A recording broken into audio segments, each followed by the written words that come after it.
What is a ragam? How does one understand the concept of a ragam? And what is the difference between a ragam and a melody? Let us look at it with some analogies. You can use Lego pieces of various kinds and functions to build different objects, like, say, a helicopter, house, ship, tree, and so on. Similarly, musical notes can come together with appropriate inherent ornamentation to create different melodies. Okay, then what is ragam? Let's extend the previous analogy a bit further. If I were to ask you what this is, you'd say, it's a house made of Lego pieces. And this, a different house. This, another house, another house, another house. Although all these are houses, they are different in many ways, like different colors, different shapes, different types of roofs, different features, and so on. However, when you see them, you do some form of pattern matching and easily abstract out the commonalities and call them as houses. Similarly, melodies that belong to the same ragam may sound different in some ways, but they share a common melodic identity. They share characteristics that are part of that identity. That is how they belong to the same ragam. If ragam is the concept of a house, then melodies are actual houses. Now, let us listen to a few short melodies in the ragam Sahana. All these melodies are going to be different, but they share an abstract melodic commonality between them, in that they are in the ragam Sahana. Rukku rukku rukku, are baba rukku.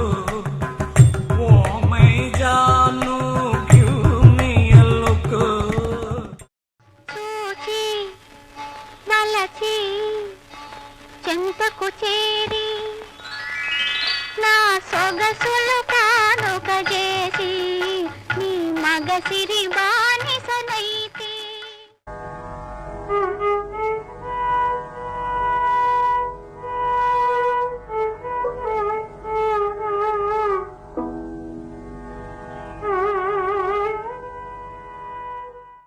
చిత్తం ఈ రంగాదేనయ్యా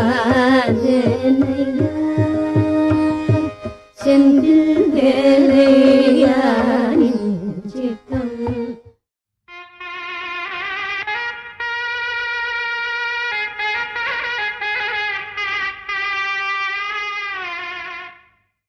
Could you see that commonality? Even if you couldn't, don't worry about it. We'll cover this in more detail later. This is just an introduction to the concept of a ragam. Let us look at another aspect of a ragam. If I were to ask you who this is, you would say, it is Mahatma Gandhi.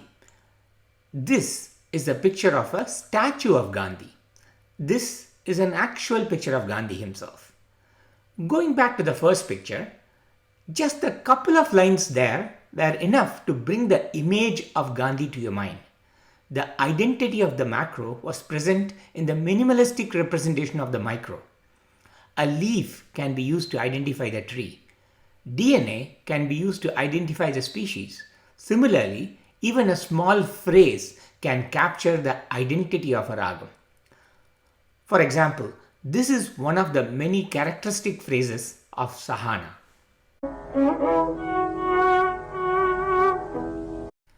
How can you identify a ragam even with a single phrase? It comes with familiarity. Let's say you are in a crowded marketplace. Far away, you notice a person walking into a store and you recognize, that's my friend. You saw just a small part of your friend's face for just a fraction of a second, but you were able to identify your friend. That happened because you know your friend well enough. The way you identify a ragam depends on what kind of connection and relationship you establish with the ragam itself.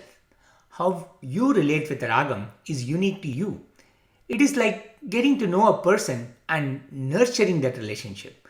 It is a relationship that brings you immense joy and fulfillment over time. By now, you should have a good introduction to the concept of a ragam. Now, how does one learn to identify ragams? And why should one do that?